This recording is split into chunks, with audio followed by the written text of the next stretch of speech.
Mari kita lanjut ke bagian kedua dari film ini. Setelah menyelesaikan permainan kejar-kejaran, Aris dan Karobe kembali pulang dan bertemu Chota serta Shibuki. Mereka berpelukan senang karena bisa kembali dengan selamat.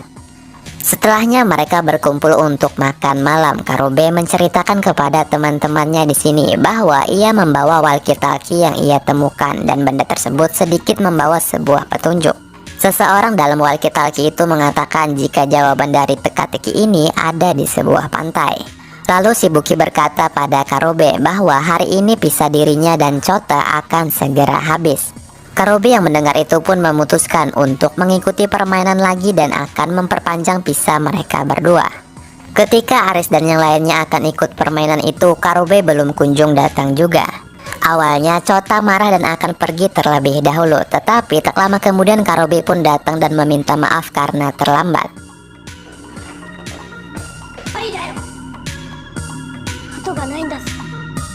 Mereka pun sampai di tempat arena di mana mereka akan bermain. Di sana terlihat disuguhi banyak alat perkakas. Ada apa ini?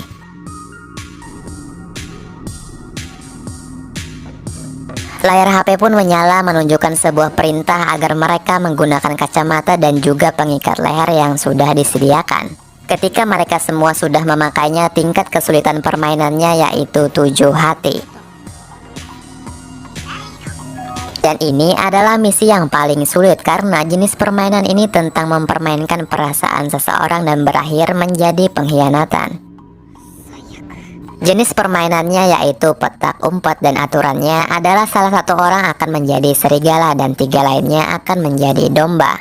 Kemudian domba ini harus bersembunyi agar tidak tertangkap serigala, dan peran serigala akan berpindah ketika mereka saling menatap. Serigala yang bertahan hidup sampai akhir dialah pemenangnya, sedangkan domba yang masih hidup jika waktunya sudah habis maka lehernya akan meledak. Dan waktu yang diberikan hanya 15 menit. Mereka yang mengetahui misi itu pun terkejut karena 3 dari mereka akan mati dan hanya 1 orang yang akan selamat. Di sini serigala pertama yaitu Chota. Mereka pun terlihat sangat frustasi karena tahu bahwa 3 dari mereka akan mati. Dan ketika mereka saling tatap, benar saja peran serigala terus berpindah dan akhirnya pindah kepada Shibuki. Dengan liciknya ketika dia menjadi serigala, ia kabur dari mereka bertiga untuk bersembunyi agar selamat sampai akhir. Karobe yang melihat itu pun langsung mengejar Shibuki. Aris hanya berteriak lewat telepon yang saling tersambung agar tetap tenang. Dan Aris mengatakan kita dapat melaluinya dengan bekerja sama, tetapi ia tidak dihiraukan. Shibuki dan Karobe saling memperebutkan peran menjadi serigala hingga mereka saling melukai satu sama lain.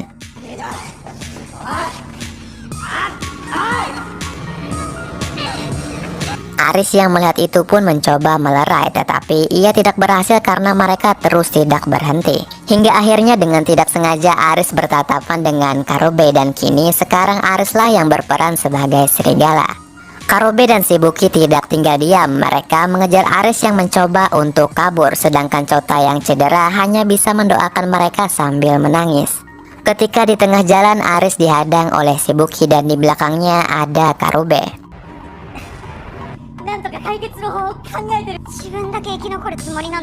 Saat Shibuki akan menyerangnya, dari arah samping Chota menghadang Shibuki hingga tersungkur.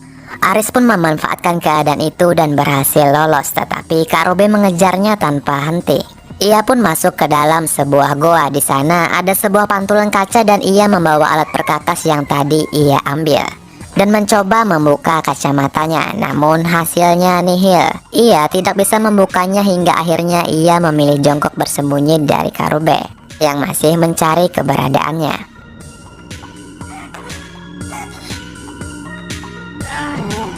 Kini sisa waktu tinggal 5 menit lagi dan Karube sudah tidak kuat menahan sakit lukanya yang dulu. Akhirnya ia terjatuh dan tidak mampu mengejar Aris lagi.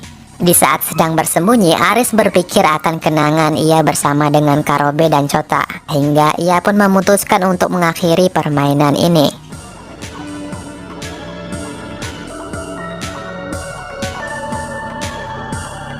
Ia pun memanggil Karube dan Chota agar diberitahu di mana posisi mereka sekarang. Di sini Aris sudah rela bukan dirinya yang hidup dan akan memberikan posisinya sebagai serigala. Namun ternyata Karube dan Chota pun juga berpikiran seperti itu. Tidak ada sahutan baik dari Karube maupun Chota. Ia pun mencari ke setiap tempat sambil berteriak memanggil nama mereka berdua. Ia menyesal karena telah egois untuk sesaat, waktu pun sudah tinggal sedikit lagi. Tapi tetap saja Karube maupun Chota tidak menyahutinya. Di saat-saat akhir Karube dan Chota pun bersuara. Ia berkata tentang mereka yang dulu saling bercanda tawa dan mereka pun merindukan masa-masa itu. Aris yang mendengar itu pun makin berteriak mencarinya, tetapi tidak menemukannya juga. Hingga akhirnya waktu tinggal beberapa detik lagi dan tepat saat itu juga ia menemukan Karube tepat di belakangnya.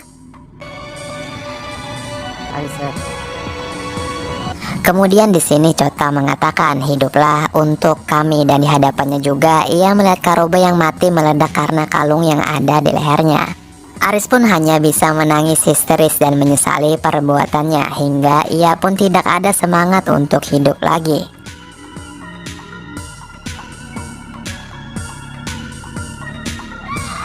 Setelah kejadian itu, seorang gadis berambut pendek yang sedang berjalan mendapati seorang pria yang dulu pernah bermain permainan bersamanya. Lalu gadis tersebut pergi ke sebuah toko buku. Saat di perjalanan pulang, ia masih melihat pria yang tadi pagi yang masih dalam posisi yang sama. Ia pun memilih untuk menolong pria tersebut dengan membawanya ke tempatnya. Kemudian kita diceritakan kembali tentang asal-usul gadis tersebut. Diperlihatkan dengan ia yang sedang bersama ayahnya di sebuah gunung. Mereka ini suka mendaki dan diketahui gadis berambut pendek itu bernama Yuzuha.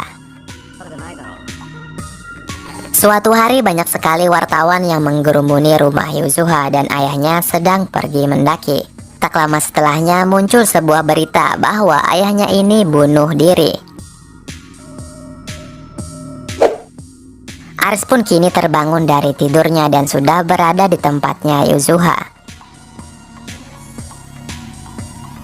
Esok paginya Yuzuha menyuruh ia ikut bermain dengan alasan ia ingin membantunya dalam permainan.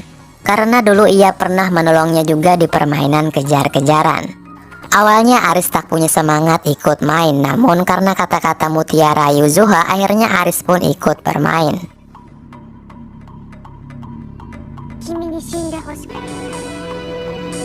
Dan mereka menuju tempat bermain bersama. Di sana mereka memasuki sebuah bus yang di dalamnya sudah ada 3 orang.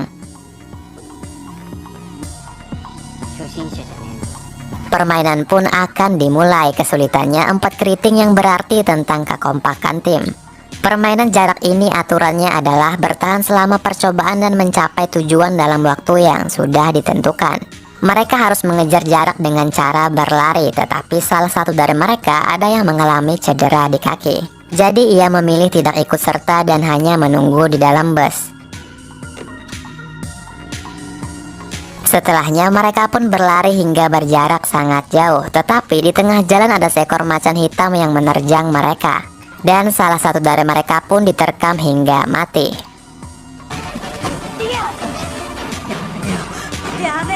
Saat mereka melanjutkan perjalanan larinya, Aris melihat ada sepeda motor antik dan di dalamnya ada bahan bakar solar, dan ia pun berpikir bisa menjalankan bus itu dengan solar.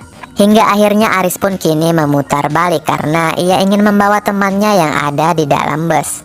Tak lama kemudian Yuzuha dan lelaki itu sampai di ujung tujuan karena di sana cuma ada jalan buntu. Mereka pun kebingungan dan hanya menunggu Aris datang kembali. Tiba-tiba dinding yang ada di belakang mereka menyembur dan mengeluarkan air yang sangat banyak ke arah mereka. Mereka pun segera berlari secepat yang mereka bisa, namun lelaki itu tidak kuat lagi dan akhirnya terseret dengan derasnya air.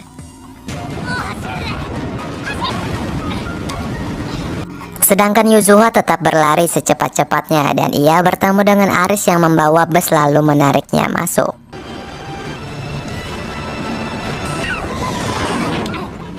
Setelahnya mereka pun sadar dari pingsannya karena terkena terjangan air meskipun di dalam bus. Namun mereka selamat karena sejak awal mereka seharusnya memang harus berada di dalam bus karena jaraknya adalah 0 dan tidak boleh menjauh dari bus.